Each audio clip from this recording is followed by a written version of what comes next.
प्यारे बच्चों, फिर आपका एक बार स्वागत है रे क्लासेस फिरोजाबाद में। आज हम एनसीईआरटी के सरफेस केमिस्ट्री चैप्टर के कई क्वेश्चन और डिस्कस करेंगे, क्योंकि कल कई बच्चों की राय थी कि सर आपने एनसीईआरटी के कई क्वेश्चन तो बता दिए हैं, लेकिन अभी भी हमें 4-5 क्वेश्चन और भी अटक रहे हैं। तो उन बच्चों की फरमाइश पर, शिकायत पर या सुझाव पर कह लीजिए, उन क्वेश्चन को डिस्कस कर रहा हूं। जो क्वेश्चन मुझे डिस्कस करने को बताए गए हैं वो एक एक करके देखें। पहला क्वेश्चन जो मुझे डिस्कस करना है ये है, how are the colloid classified on the basis of number 1 physical state of component, number 2 nature of dispersion medium, number 3 interaction between DP and DM.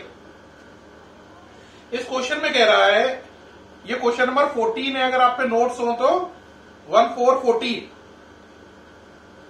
इस क्वेश्चन में कह रहा है आप कॉलाइड का क्लासिफिकेशन लीजिए फिजिकल स्टेट ऑफ कंपोनेंट के आधार पर। किसके आधार पर? फिजिकल स्टेट ऑफ कंपोनेंट के आधार पर। तो बेटा फिजिकल स्टेट ऑफ कंपोनेंट के आधार पर कॉलॉइड 8 टाइप के होते हैं। कितने? 8। अब जो 8 टाइप है देखो बोर्ड पे नजर आ रहे हैं, वो 8 टाइप नजर आ रहे होंगे।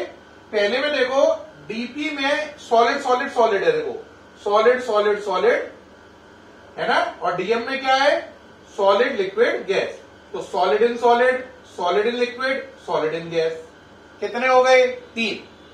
सॉलिड को सॉलिड में घोलो, सॉलिड को लिक्विड में घोलो और सॉलिड को गैस में घोलो।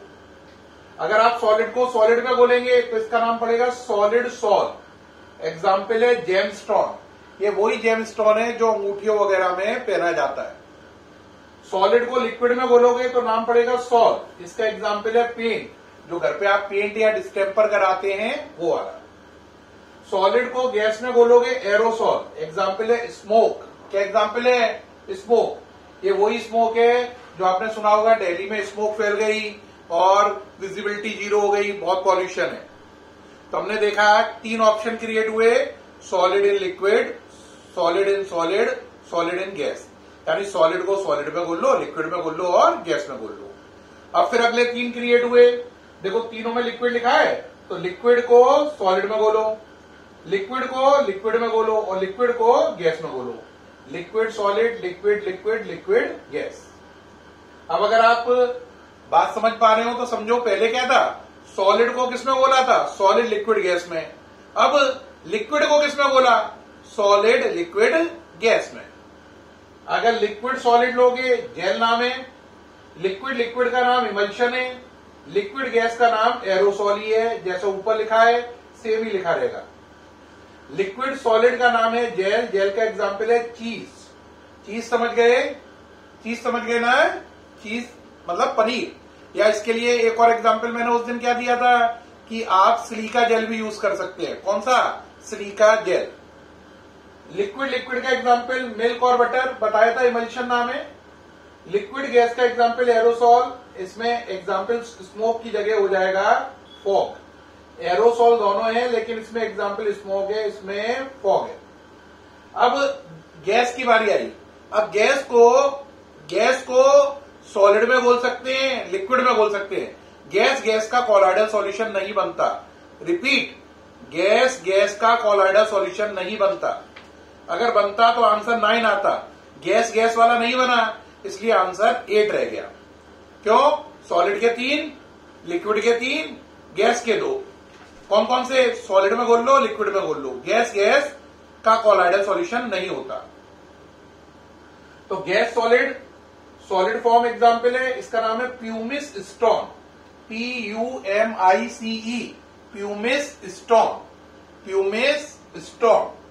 और ऐसे ही गैस को लिक्विड में घोलो, फोम। एग्जाम्पल है झाग, फ्रोथ, FROTH। अब इसको पूरे को देख लो एक बार अच्छे से। कितने वर्जन है? 8 में पहले देखो सॉलिड के कितने हो गए? 3, सॉलिड लिक्विड गैस। लिक्विड के भी 3, सॉलिड लिक्विड गैस। लेकिन गैस के 2, सॉलिड लिक्विड। गैस का गैस वाला नहीं है। ये इनके नाम है। सॉलिड का नाम सॉलिड सॉल, सॉलिड लिक्विड का नाम सॉल, है ना। ये इनके नाम है और ये इनके एग्जाम्पल है। क्या ये पूरा समझ में आया? तो फिजिकल कंपोनेंट के आधार पर कोलॉइडल सॉल्यूशन 8 टाइप के हैं। ये क्वेश्चन कल काफी डिमांड में रहा बच्चों द्वारा, तो ये आंसर हो गया। अब इसी का सेकंड पार्ट है कि सर बताइए डिस्पर्शन मीडियम के आधार पर, किसके आधार पर? Dispersion medium. बेटा अगर डिस्पर्शन मीडियम के आधार पर देखोगे तो कोलॉइडल सॉल्यूशन कई टाइप के होते हैं, जिसमें से मैंने आपको पढ़ाया है पहला एक्वासॉल,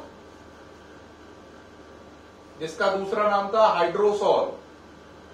जब डीएम कौन है? वाटर। याद आया? इसमें डीएम कौन है? वाटर। दूसरा था, याद करो, बेंजोसॉल, जिसमें डीएम कौन था? बेंजीन। याद आया? तीसरा था एल्कोसॉल, जिसमें डीएम कौन था? एल्कोसॉल में डीएम कौन है? एल्कोहल, दारू है, ठीक। और इसके बाद अल्का लास्ट क्या था? एक्वासॉल, बेंजोसॉल, एल्कोसॉल, और एक और बचा, कौन सा बताओ? एरोसॉल। Very good, aerosol. इसमें एरोसॉल में AERO लिखा है, इसमें डीएम कौन है? एयर। तो अगर आप क्लासिफिकेशन कर रहे हैं नेचर ऑफ डीएम के आधार पर, नेचर ऑफ डीएम के आधार पर, तो कितने हो गए? 4। कितने? 4। पहला एक्वासॉल, डीएम वाटर। दूसरा बेंजोसॉल, डीएम बेंजीन। तीसरा एल्कोसॉल, डीएम एल्कोहल। चौथा एरोसॉल, डीएम एयर। तो डीएम के आधार पर 4 हैं और फिजिकल कंपोनेंट के आधार पर 8 थे। अब तीसरा पार्ट है sir interaction between DP and DM. DP और डीएम के इंटरेक्शन के आधार पर कोलॉइडल सॉल्यूशन 2 टाइप के हैं, और वो 2 टाइप आपको मालूम ही है, लायोफिलिक और दूसरा बच्चों लायोफोबिक। ये क्लासिफिकेशन किसके आधार पर है? ये क्लासिफिकेशन है नेचर ऑफ डीएम के आधार पर। नेचर ऑफ डीएम कितने हैं? 8। बात समझ में आई? फिजिकल स्टेट के आधार पर कितने थे? 8, जो भी करा दिए। नेचर ऑफ डीएम के आधार पर कितने हैं? 4। और लायोफिलिक लायोफोबिक किसके आधार पर है? Interaction between DP and DM.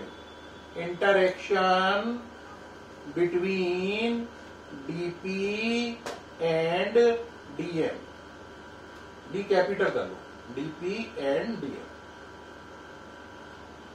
क्या पूरा क्वेश्चन समझ में आया? तो कोलॉइडल सॉल्यूशन का फिजिकल स्टेट के आधार पर कोलॉइडल सॉल्यूशन 8 टाइप के है ना? सॉलिड का सॉलिड लिक्विड गैस, लिक्विड का सॉलिड लिक्विड गैस, लेकिन गैस का सॉलिड और लिक्विड, गैस का गैस नहीं होता, इसलिए 8 वर्जन है। नेचर ऑफ डीएम के आधार पर 4 वर्जन है, 1 2 3 4। और interaction between DP and DM के आधार पर 2 वर्जन है, लायोफिलिक लायोफोबिक। तो ये पूरा क्वेश्चन डिस्कस हो गया। फिजिकल स्टेट के आधार पर 8, नेचर ऑफ डीएम के आधार पर 4 और interaction between DP and DM के आधार पर 2 वर्जन है। समझ में आ गया होगा पूरा, आई थिंक पूरा क्वेश्चन क्लियर हुआ है। अब इसी में एक क्वेश्चन नीचे और है, ये क्वेश्चन है why is the ester hydrolysis slow in the beginning and become faster after some time? Ester की हाइड्रोलिसिस शुरू में तो धीमे होती है, फिर थोड़ी देर के बाद तेज हो जाती है, क्यों? क्या क्वेश्चन है कि अगर एस्टर की हाइड्रोलिसिस करें तो शुरू में तो वो धीमे धीमे होती है और बाद में वो तेज हो जाती है, उसकी स्पीड बढ़ जाती है, ऐसा क्यों होता है? तो बेटे इसके पीछे कारण ये है, देखो एस्टर हाइड्रोलिसिस की इक्वेशन देखो। एस्टर का फॉर्मूला बोलो, CH3 COO C2H5। हाइड्रोलिसिस का मतलब रिएक्शन विद वाटर है ना? ये रिएक्शन होती है कंसंट्रेटेड H2SO4 की प्रेजेंस में, ये कैटालिस्ट होता है और प्रोडक्ट बनते हैं CH3 COOH एसिड और C2H5OH एल्कोहल। इस रिएक्शन में जो एसिड बना है ये ऑटो कैटालिस्ट का काम करता है। किसका? ऑटो कैटालिस्ट का। इसलिए रिएक्शन की स्पीड बढ़ जाती है।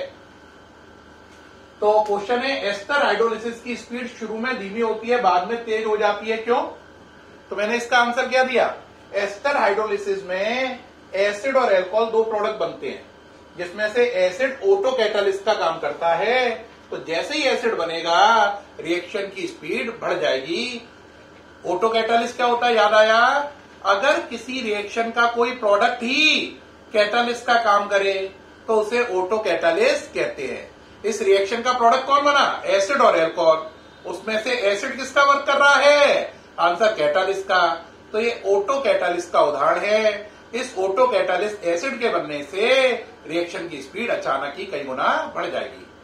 प्यारे बच्चों, मुझे उम्मीद है ये क्वेश्चन आपको समझ में आ गए होंगे, है ना? पूरे क्लियर हैं? कोई दिक्कत तो नहीं? कोई डाउट हो तो बताना। थैंक यू प्यारे बच्चों।